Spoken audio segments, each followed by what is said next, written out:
Comme prévu pendant le 26e sommet de chefs d'État et de gouvernement de l'Union africaine, les jeunes Africains ont échangé avec leurs leaders africains à travers la 5e édition du dialogue intergénérationnel.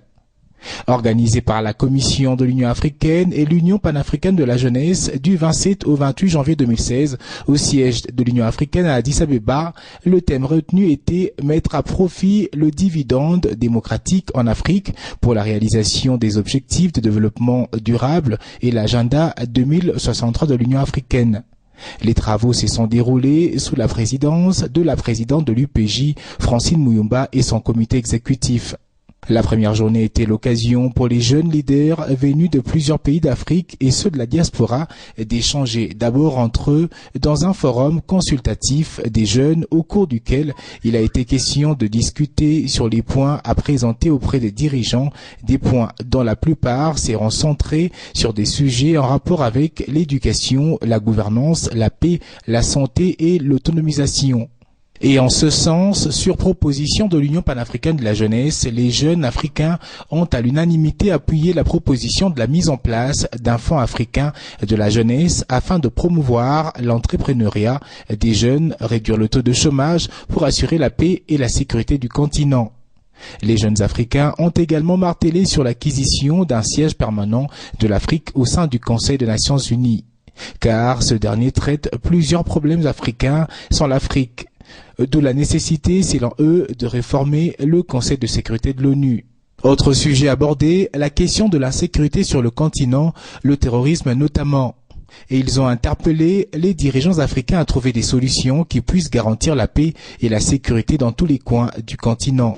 Il est important que les jeunes Africains puissent savoir les décisions qui sont prises ici à l'Union africaine et voir comment ils peuvent participer dans la décision prise de cette institution. Il est également important parce que ce n'est pas chaque jour que ces jeunes Africains ont l'opportunité de rencontrer les leaders africains, mais c'est aussi l'opportunité pour eux de dire face à face les choses qui ne marchent pas dans les continents.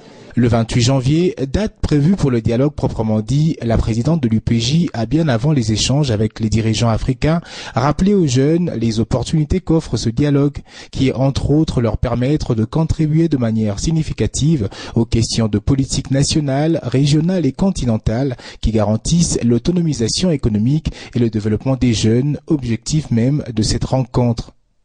Et l'événement sera de haute portée avec les présences de la présidente de la Commission de l'Union africaine, Dlamini Nkosazana Zuma, qui à l'occasion de son anniversaire a reçu un gâteau de la part des jeunes. Au nombre de personnalités présentes figuraient les ministres des Affaires étrangères de la République démocratique du Congo, pays ayant la présidence de la jeunesse africaine. Le ministre algérien des Affaires étrangères, 3 ministres gambiens, le ministre de la Jeunesse du Malawi, représentant son président de la République, le représentant de l'UNFPA, le commissaire des ressources humaines de l'Union africaine et bien d'autres dirigeants africains. En sa qualité de présidente de la jeunesse africaine, le mot d'introduction et le rapport des travaux des jeunes sera présenté par Francine Muyumba. La présidente de la Commission de l'Union africaine, à son tour, a également interpellé la jeunesse africaine sur le rôle qu'ils ont à jouer, précisant que les problèmes que connaît l'Afrique ne sont pas la seule responsabilité des dirigeants, mais aussi d'eux qui doivent s'impliquer dans tous ces problèmes. Au moment de questions-réponses entre les deux parties, chacun va défendre sa cause, d'où avant de clore son mot, la présidente de la Commission de l'Union africaine a promis de faire le suivi et organiser avec l'Union panafricaine de la jeunesse au cours de cette même année un autre dialogue du genre, mais qui sera axé sur le rôle des jeunes. L'étape sera suivie quelque temps après du résumé des recommandations réparties par thématique. Pour le compte de l'Afrique centrale, c'est la Congolaise de la République démocratique du Congo, Joël Bakonkia, qui va exposer. Et puisqu'étant un dialogue, la parole sera donnée à tout le monde, des dirigeants aux jeunes et vice-versa. Prenant également la parole, le ministre congolais des Affaires étrangères, Raymond Tshibanda, va encourager les jeunes à rester optimistes et s'investir sur le développement de l'Afrique en citant comme exemple le président congolais Joseph Kabila qui avait pris le pouvoir à 29 ans et a su relever plusieurs défis alors que beaucoup ne croyaient en lui. Je voudrais vous dire que vous êtes l'objet et le sujet de l'agenda 2063. En d'autres termes, l'Afrique que nous la voulons pour vous.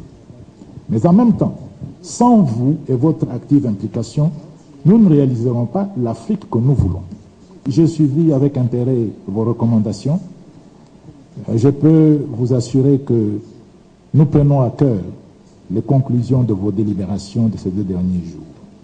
Et qu'au plan de nos États comme à celui de l'Union africaine, nous allons nous appliquer à y donner suite. C'est d'ailleurs pour cela qu'au niveau de mon pays, nous avons créé un fonds d'appui à l'entrepreneuriat des jeunes, entre autres choses, et que nous appuyons l'Union panafricaine de la jeunesse en soutenant la présidente de votre bureau pour lui permettre de réaliser avec efficacité le mandat que vous lui avez confié. Pour terminer, une petite recommandation à la jeunesse africaine ici réunie. Aux sceptiques qui se hasarderaient à vous dire que vous êtes trop jeune pour entreprendre ou assumer de responsabilités importantes, la République démocratique du Congo peut vous servir de démenti cinglant. Le héros de la lutte pour l'indépendance de la République démocratique du Congo, Patrice Emery Lumumba, qui a inspiré beaucoup de combattants éminents de la liberté sur notre continent, n'avait pas 30 ans au moment de sa lutte. Plus récemment, quand en 2001, Joseph Kabila Kabange, alors à peine âgé de 29 ans, a été, à la suite de circonstances tragiques, propulsé à la tête de la République démocratique du Congo, pays de plus de 70 millions d'habitants et vaste comme l'ensemble de l'Europe occidentale, les sceptiques avaient rivalisé de prédictions les unes plus sombres que les autres.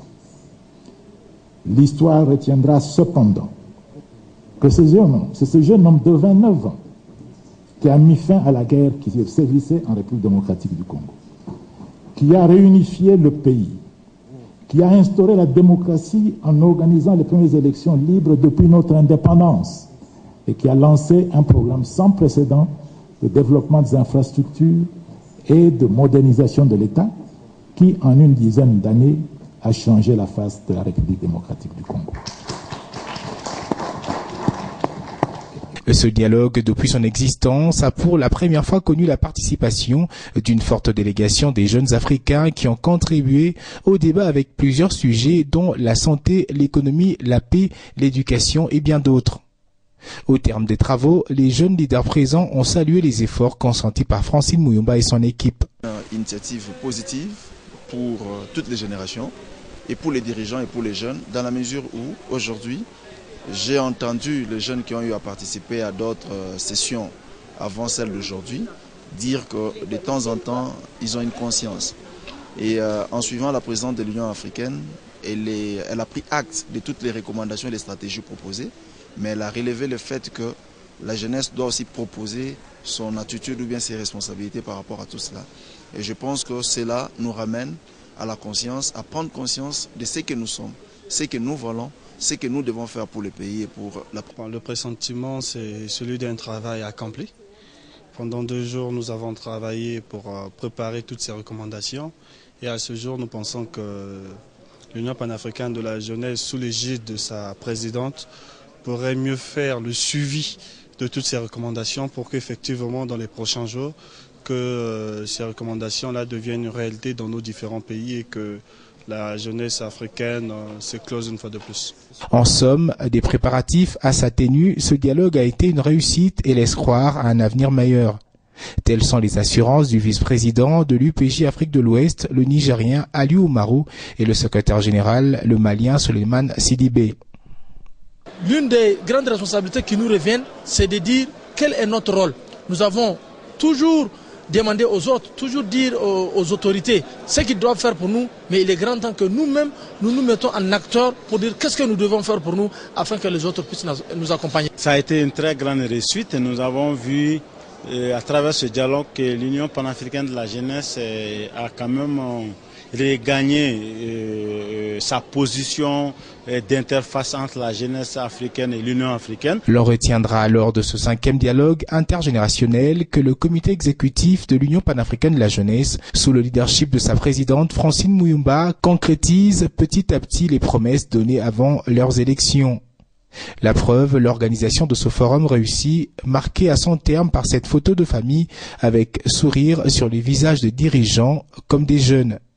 Image d'une complicité existante entre les deux générations, l'une qui dirige à ce jour et l'autre qui devra prendre dans un avenir proche les commandes du continent.